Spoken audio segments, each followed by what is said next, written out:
अस्सलाम वालेकुम नाज़रीन, मैं हूं अब्दुल माजिद और आज हमारे साथ मौजूद हैं अकाब अहमद हाशमी एडवोकेट साहब जो नायब सदर हैं supreme court Azad Kashmir bar association के। आइए आज इनसे जानते हैं कि गिलगित बल्तिस्तान को सूबा बनाए जाने के हवाले से जो मुहिम जारी है, जो सोशल मीडिया पर और जो हुकूमत की तरफ से इकदाम उठाए जा रहे हैं, वाला से आप कानूनी राय क्या देना चाहेंगे? और इस अगर ऐसा एक कदम उठाया जाता है, सूबा बनाया जाता है GB को, गिलगित बल्तिस्तान को, तो तहरीक आज़ादी कश्मीर के इसके ऊपर क्या असरात मुरतब होंगे? आप कानूनी और आइनी हवाले से हमारी आवाम को क्या कहना चाहेंगे और हुकूमत के लिए क्या मैसेज देना चाहेंगे? बिस्मिल्लाहिर्रहमानिर्रहीम। सबसे पहले तो मैं आप माजिद साहब और आपकी टीम का शुक्रिया अदा करता हूँ, ARY वालों का कि इस सेंसिटिव टॉपिक पे आपने मुझे गुफ्तगू करने का मौका फराहम किया। जहाँ तक गिलगित बल्तिस्तान का तल्लक है, गिलगित बल्तिस्तान जो है वो रियासत जम्मू और कश्मीर का हिस्सा है। वो इस तरह कि जब बर्रे सगीर 1947 में जब बर्रे सगीर की तकसीम हुई, जब पाकिस्तान बना, तो कायद आज़म अलैहि रहमा ने भी गिलगित बल्तिस्तान को सूबा नहीं बनाया। वो चूँकि रियासत जम्मू कश्मीर का हिस्सा था, इसलिए इसके अलावा इसमें दूसरी दलील जो मैं देना चाह रहा हूँ वो ये है कि गिलगित बल्तिस्तान जो है वो सर ज़फ़रुल्लाह ख़ान जो है उन्होंने अक़वाम मुत्तहिदा में एक बड़ी लंबी चौड़ी तकरीर की थी 1948 में। उसमें भी उन्होंने गिलगित बल्तिस्तान को जो है रियासत जम्मू कश्मीर का हिस्सा करार दिया था। इसके अलावा जो आखिरी हुक्मरान था उस गिलगित बल्तिस्तान का, उस पर भी उसका जो तकर्ररनामा था उस पर भी महाराजा के दस्तखत मौजूद थे। इसके अलावा 2 दफ़ा जो आज़ादी है, आज़ादी से पहले 2 दफ़ा मरदमशुमारी हुई, और 2 दफ़ा जो मरदमशुमारी हुई उसमें भी गिलगित बल्तिस्तान को रियासत जम्मू कश्मीर का हिस्सा करार दिया गया। अब एक सुप्रीम कोर्ट का फ़ैसला है, सुप्रीम कोर्ट ऑफ पाकिस्तान का, और हुस्न इत्तफ़ाक़ है कि मैं उस दिन सुप्रीम कोर्ट ऑफ पाकिस्तान में बैठा हुआ था, कोर्ट नंबर 1 में जब ये फ़ैसला आया, तो गिलगित बल्तिस्तान के आवाम ये रिट लेके वहाँ गए। उन्होंने दरख्वास्त दायर की कि हमें पाकिस्तान की टेरिटरी में शामिल किया जाए, और दूसरी बात उन्होंने ये की कि हमें पाकिस्तान का बाशिंदा करार दिया जाए। हमारी अपनी सुप्रीम कोर्ट ऑफ पाकिस्तान ने यह करार दिया कि ये चूँकि मतनाज़ा इलाका है, इसलिए इसको पाकिस्तान की टेरिटरी करार नहीं दिया जा सकता और आपको इसका बाशिंदा करार नहीं दिया जा सकता। ये मेरे दलाइल हैं, मजबूत दलाइल हैं, जिसकी बुनियाद पर गिलगित बल्तिस्तान को किसी सूरत में पाकिस्तान का सूबा नहीं बनाया जा सकता। जहाँ तक आपके सवाल के दूसरे हिस्से का तल्लक है कि तारीख़ आज़ादी कश्मीर पर इसका क्या असरात मुरतब होंगे, तो मैं ये कहता हूँ कि GB को अगर सूबा बनाया जाए तो तहरीक आज़ादी कश्मीर पर इंतहाई मुज़र असरात होंगे, रियासती तशख़्ख़ुस पामाल होगा, और जो पाकिस्तान का 73 साला स्टैंड है कि अक़वाम मुत्तहिदा की करारदादों के मुताबिक रियासत जम्मू कश्मीर का फ़ैसला किया जाएगा, वो बुरी तरह मुतासर होगा। और मोदी का जो 5 अगस्त का इक़दाम है उसको दुरुस्त करार दिए जाने के मतरादफ है। ये मैं ये कहता हूँ कि पाकिस्तान जो है इस किस्म का कोई कदम ना उठाए कि जिससे ये तासुर मिले कि जो लाखों के हिसाब से कश्मीरी हैं जिन्होंने एक काज की खातर कुर्बानियाँ दी हैं, वो कहीं पामाल न हो, उनका खून रायगा ना जाए। वो शोहदा कि जो आज भी जब वो शहीद होते हैं तो पाकिस्तान का मतलब क्या, ला इलाहा इल्लल्लाह का नारा लगाते हैं, और आज भी वो ये कहते हैं कि हम पाकिस्तानी हैं, पाकिस्तान हमारा है, और आज भी वो पाकिस्तान के परचम में लिपट कर दफन होना पसंद करते हैं। उनका खून रायगा जाएगा। इसलिए मैं ये कहता हूँ कि कोई भी ऐसा कदम, अगर हुकूमत पाकिस्तान ये चाहती है कि कोई रास्ता निकाला जाए, तो फिर भी मेरा मशवरा ये होगा कि पाकिस्तान आज़ाद कश्मीर की, मकबूजा कश्मीर की सारी सियासी पार्टियां जो हैं और जितने भी स्टेक होल्डर हैं उनको एक पेज पे लाया जाए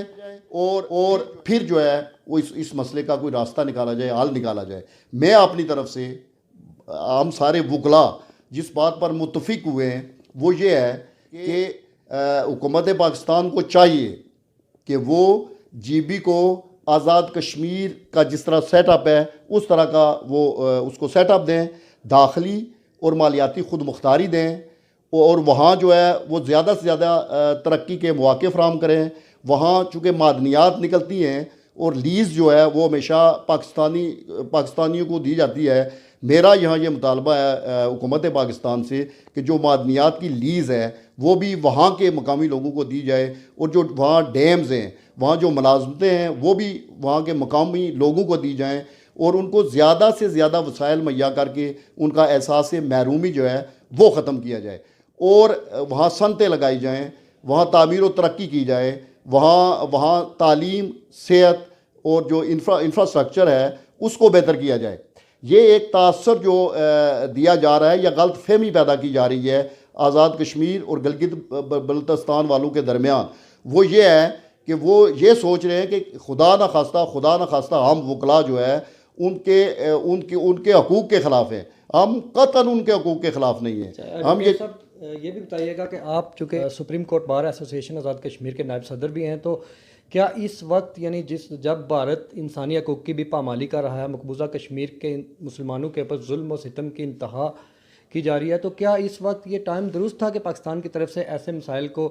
सामने लाना? ये मौका इंतहाई ख़तरनाक है, और मैं पाकिस्तान को ख़बरदार भी करता हूँ, हुकूमत पाकिस्तान को ख़बरदार भी करता हूँ। मेरा उस सियासी जमात से तल्लक़ है कि जिसने पाकिस्तान बनने से पहले इलाक़ पाकिस्तान की करारदाद मंजूर की। मैं आज भी पाकिस्तान, अफवाज पाकिस्तान, हज़रत कायद आज़म हज़रत अल्लामा इकबाल के ख़िलाफ़ बात सुन ही नहीं सकता, लेकिन चूँकि ये मसला इतना नाजुक है, इतना ख़तरनाक है कि मैं हुकूमत पाकिस्तान को ख़बरदार करना चाहता हूँ कि इस मौका पर एक वो जो भारत है वो इक़दाम कर रहा है, वो गैर रियासती जमातों को मकबूजा कश्मीर में आबाद करके आबादी का तनासब बिगाड़ रहा है। और इस मौका पर जब वो आबादी का तनासब बिगाड़ रहा है, तो इस मौका पर हम गिलगित बल्तिस्तान को सूबा बनाकर लाखों राय दहिंदगान जो हैं उनको राय दही से महरूम कर रहे हैं। इसलिए ये इंतहाई ख़तरनाक बात है। हुकूमत पाकिस्तान को चाहिए कि इस पे नज़रसानी करे और इसको इस वक्त सूबा ना बनाए। अगर कोई ऐसा ज़रूरत है, सी पैक के हवाले से अगर कोई ज़रूरत है, तो फिर कोई सारी सियासी जमातों, सारे स्टेक होल्डर्स को एतमाद में लेके तो कोई दरमियाना रास्ता निकाले। सूबा बनाने से जहाँ मसला कश्मीर जो है वो पामाल हो जाएगा, हमारा 73 साल स्टैंड जो है वो ख़त्म हो जाएगा। एडवोकेट साहब, ये बताइएगा कि आप वकला की तरफ, आज़ाद कश्मीर के वकला की तरफ से क्या इक़दाम इस वक्त तक उठाए गए, और कानूनी हवाला से तहरीक आज़ादी कश्मीर को मज़ीद दुनिया के सामने अच्छे तरीके से लाने के हवाले से क्या इक़दाम किए गए? बहुत अच्छा सवाल है आपका, बहुत रेलिवेंट क्वेश्चन किया आपने। इसमें आम वकला ने, सुप्रीम कोर्ट बार एसोसिएशन ने 26 सितंबर को मीरपुर में सारे जितने सदूर हैं डिस्ट्रिक्ट के, तहसील के, बार एसोसिएशंस के, उनका एक इजलास बुलाया, और फिर उसके बाद हमने यकम को पूरे आज़ाद कश्मीर की तहसील बार्स ने, डिस्ट्रिक्ट बार्स ने प्रेस कॉन्फ्रेंस करके तो अपना ये मुकदमा पेश किया। और उसके बाद 3 तारीख को हमने नेशनल प्रेस क्लब के सामने मुजाहरा किया, और फिर 6 अक्टूबर को हमने अजीरा में एक बहुत बड़ी वकला की एक प्रेस कॉन्फ्रेंस मुनक्कद की, और अब 17